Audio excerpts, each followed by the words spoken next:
নমস্কাৰ, মই শিল্পীয়ে মোৰ নতুন এটা ভিডিঅ'লৈ আপোনালোক সকলোকে স্বাগতম জনাইছোঁ আৰু আজি এটা বিশেষ ৰেচিপি মোৰ ভাল লগা লৈ আহিলোঁ আপোনালোকৰ আগত আৰু আপোনালোককো দেখাওঁ ভাবিলোঁ আৰু যদি ভাল লাগে আপোনালোকৰ এইদৰে মোৰ দৰে বনাই খাই চাব পাৰিব। আহকচোন চাই যাওঁ ৰেচিপিত কি আছে। আজি মই বনাবলৈ লৈছোঁ এয়া ভেদাইলতাৰ সৈতে ডিমৰ তৰকাৰী। ভেদাইলতাবিলাক ধুই ল'লোঁ ভালদৰে আৰু কাঁচা বাদাম দিম তিয়াই ৰাখিছিলোঁ।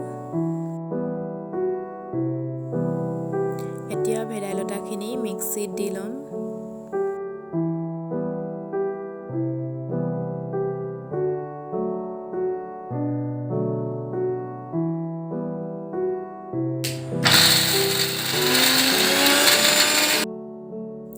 ভেদাইলতা পিছা হৈ গ'ল। এতিয়া লগতে বাদামখিনিও পিচি লওঁ। পিঁয়াজ অলপ ডাঙৰ চাই দুটা লৈছোঁ, লগতে নহৰু, আদা, জলকীয়া আন্দাজমতে লৈ ল'লোঁ। এতিয়া আগতে বইল কৰি লোৱা আলু আৰু ডিমৰ বাকলি গুচাই ৰেডি কৰি ল'লোঁ।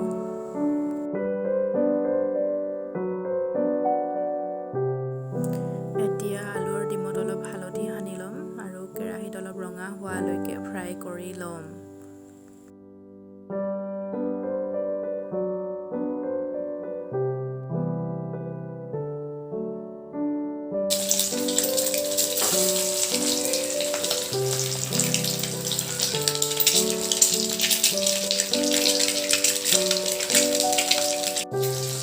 লগতে আলু কেইপিচো ফ্ৰাই কৰি লৈছোঁ।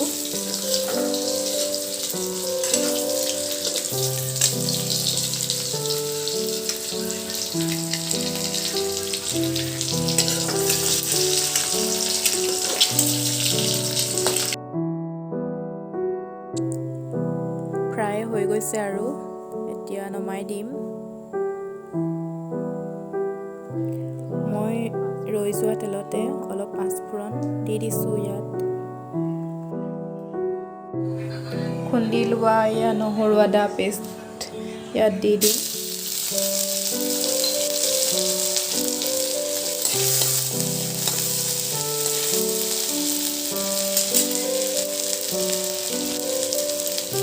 ইয়াতে কাটি ৰখা পিঁয়াজখিনিও দি দিম।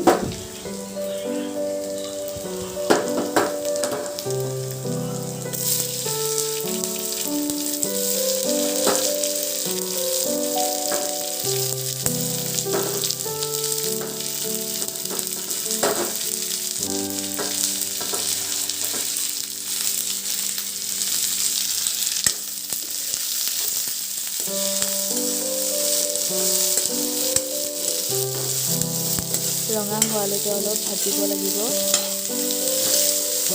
অলপ হালধি পাউডাৰ দিছোঁ।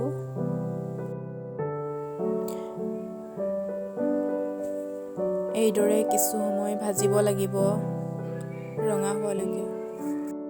আৰু ইয়াতে ধনিয়া আৰু জিৰা পাউডাৰ এড কৰিলোঁ মই। ভজা হৈ গৈছে আৰু ইয়াতে পিচি ৰখা ভেদাইলতা আৰু বাদামৰ পিচাখিনি দি দিম।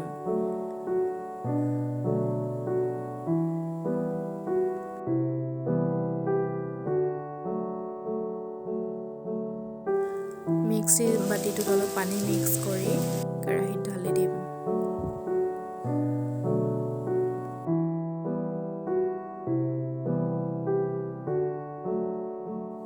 আৰু কেৰাহীত এইদৰে অলপ সময় লৰাই থাকিব লাগিব হেতাৰে।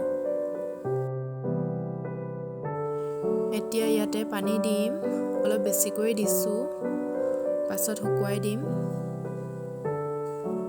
অলপ জোল হোৱাকৈ ৰাখিম। আন্দাজমতে নিমখ দিলোঁ।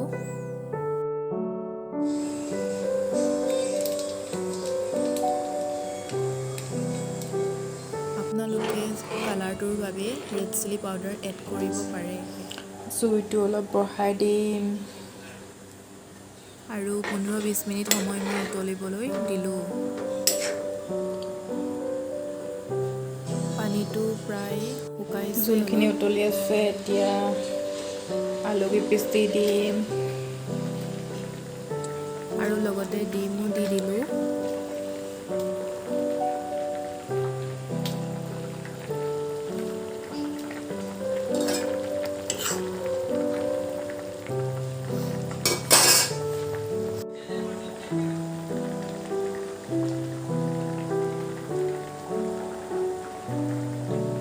এয়া হৈ গৈছে ভেদাইলতাৰ কাৰণে কালাৰটো অলপ ক'লা নিচিনা হৈছে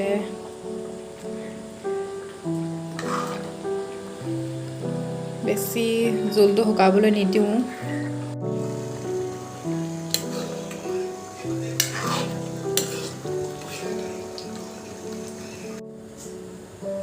এয়া হৈ গ'ল ৰেডি খাব পৰা আপোনালোকেও এইদৰে বনাই খাই চাবচোন আৰু কেনে পালে কমেণ্ট কৰি জনাব আৰু ভিডিঅ'টো লাইক ছাবস্ক্ৰাইব কমেণ্ট কৰি দিব যদি কৰা নাই আৰু ভিডিঅ'টো চোৱাৰ বাবে ধন্যবাদ জয় আই অসম।